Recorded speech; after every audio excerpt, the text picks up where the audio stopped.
What's going on, YouTube? Welcome back to another episode of Game Changers Podcast. Today, we're just doing a quick update on the halftime little update of the wild card San Francisco 49ers and the Philadelphia Eagles, man. What's going on, boss, man? What's going on? We got Mayor Socrates in the building, too. How are Yeah, we were just chopping it up off camera with our boy DJ. DJ said it's a boring game. I told him it wasn't that boring, but he said since he waiting on the Patriots game, he don't want to watch this one. But Mayor Socrates, as you can see, my defense had some big lapses. The Eagles did. Brock Purdy was able to push the ball downfield.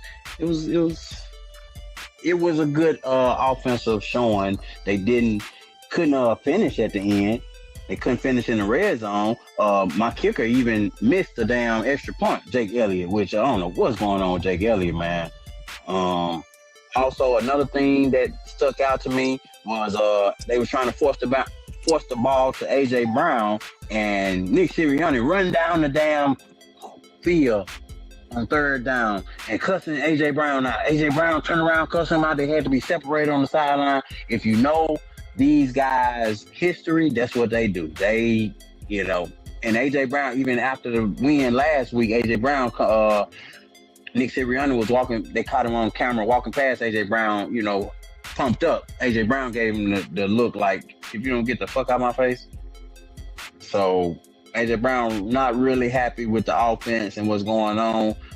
Nick Sirianni, kind of the same thing we talked about with Chris Paul a couple of weeks ago, where he kind of hard to deal with. He kind of hard to work with sometimes. Yeah. But nonetheless, the Eagles up right now, 10-13. What did you see in the game so far, No? Just a pretty much defensive battle. 49ers came out the gate pretty crazy, though. A nice drive to start the game off, and they scored. So, outside of that, though, it's been a pretty much back and forth defensive battle, in my opinion. Not too much fireworks. So, we'll see what this second half brings. Yeah, I ain't a big fan of us starting out like that. Yeah, you don't like the quick drives like that. The out the gate scoring like that. Yeah, I like. We've always been a team that plays better when we climb from behind. We're down now by 3, and then that last play going into the half, man, with Purdy dropping that ball out of bounds, that could have tied the game. Mm-hmm. So I wasn't too happy with that. That was a mistake by Purdy.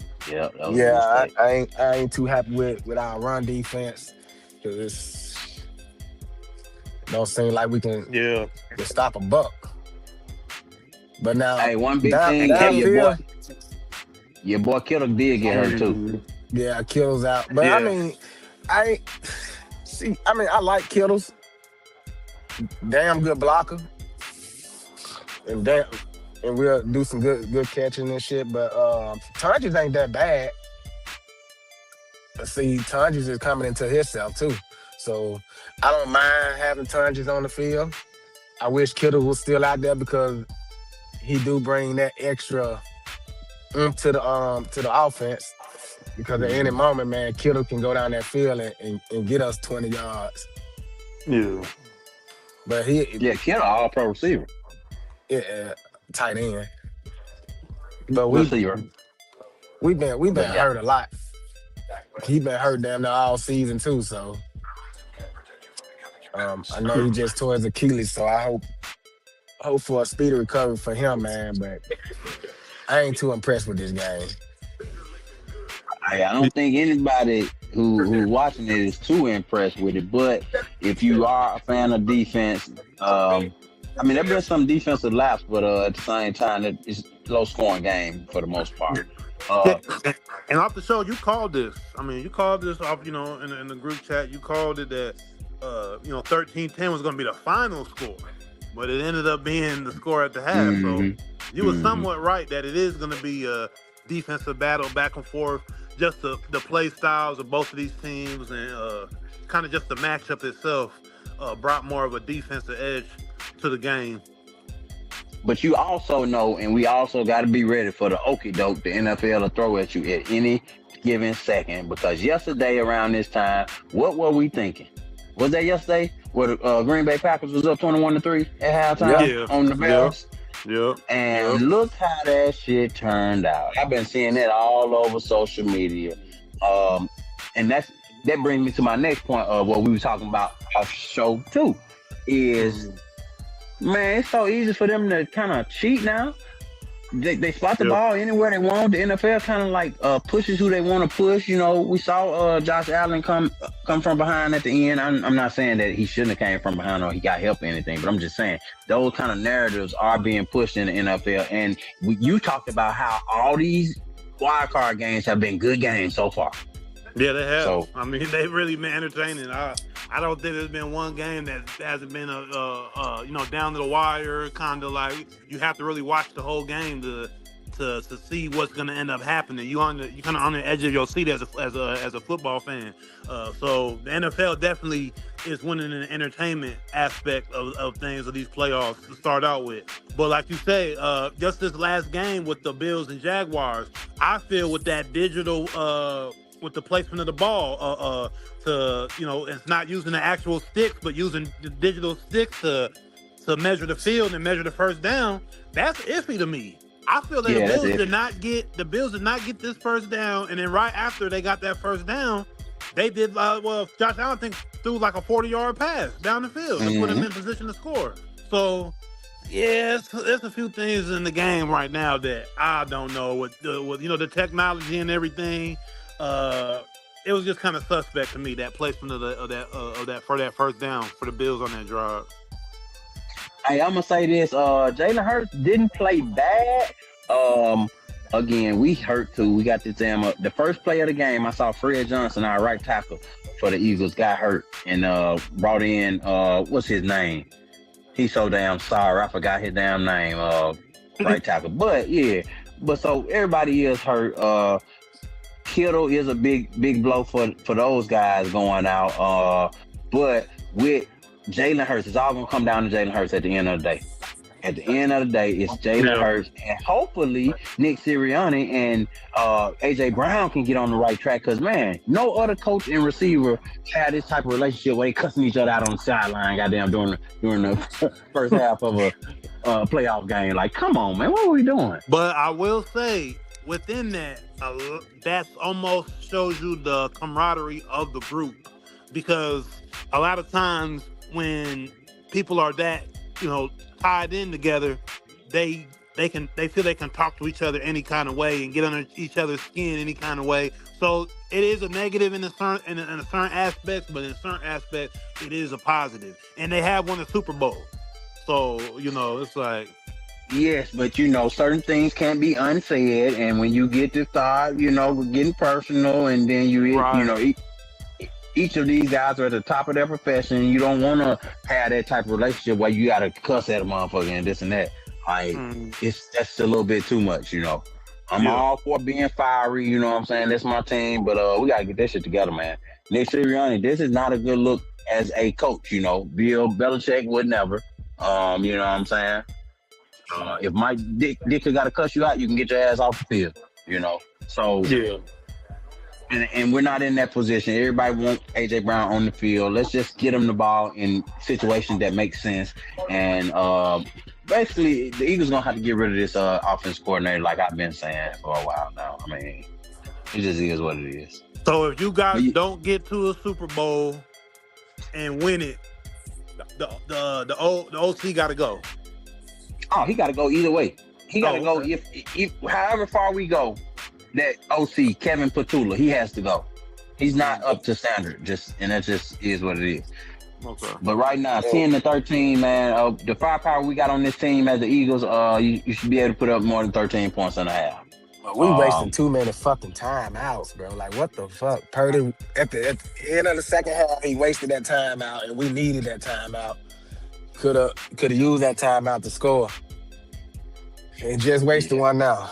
Bro, this is crazy. And we need to get away from that run game. It ain't working. Why are we still driving it? That damn DeMarcus Robinson having the game of his life. Yeah, he's balling out. He's balling out, Meritocracy for sure. Y'all need him down the stretch for sure. He's balling. I see y'all had some wide receiver off the practice squad just got pulled up. He dropped the ball right before the half. But yeah, y'all hurt too. Y'all hurt. Everybody hurt at this time of the year. We just gotta see who's gonna pull it out.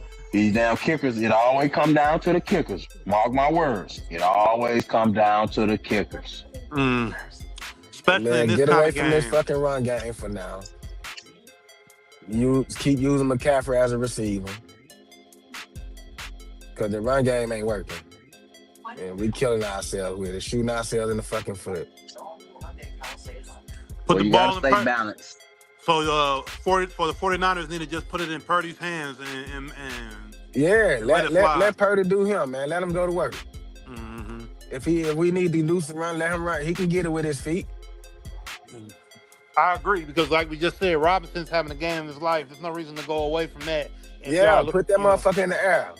Mm-hmm. Make them motherfucker play some real defense because them just sitting at the line stopping us for 1 or 2 yards, man. Like this shit ain't working. Purdy, old slow foot ass, better sit down and throw that ball. You crazy as hell. Purdy got wheels, boy. Purdy got wheels. He get it when he need to get it. So let's say if the 49ers lose this game, do we start looking at Kyle Shanahan get on the hot seat? Man, we ain't talking about that right now. We'll talk about that after the game. Okay. Ain't no if. You're right. You're right. I have to say, man, I like him as a I don't know what word you would use, a legacy coach, or I don't know what a term you would use, but a generational coach. A generational coach, Mike Tomlin, a guy that you just see on the sidelines with a team forever. I don't see why the 49ers need to move from him. He always gets them to the playoffs. They get to the Super Bowl. Yeah, they haven't won one, but what would be the point? Who are they going to get that's better than him? Facts. That's my question all the time. When you move on from something, what are you gonna get better than that? Your boy Robinson just made a big catch. Exactly. That's what I'm saying, man. Keep the shit in the air. Mm-hmm. Keep it in the air. Yeah, If the 49ers do lose this game, to me, in my opinion, no reason to let him go. I definitely feel he's a generational coach for San Francisco. He's a young coach. I don't think he's that old. I think, where is he? Late 40s, mid 40s, late 40s. Not very old. So, yeah, he's pretty creative. He's pretty creative as an offensive coordinator too. Yeah, but everybody's looking at the fact that he did it with Atlanta. He's doing it with San Francisco. He always get to the big game, but can never finish.